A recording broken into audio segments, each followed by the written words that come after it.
لله رب العالمين الرحمن الرحيم. Ağız muqaddas joy. Allah so'zi chiqadi og'izdan. İplas so'zni olmang Alloh deydigan og'zingizga.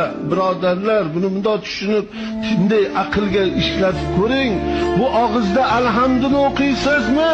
Qul huvallohu ahad o'qiyapsizmi? Salavatni aytyapsizmi? Ota-onangizni nomini gapiryapsizmi? Ulug' zotlarning nomini gapiryapsiz. Tasbih ham nima endi buzuq iflos narsani aralashtirasiz o'tga. Ko'p katta odamlarimiz bor, balaxonador qilib so'kadi.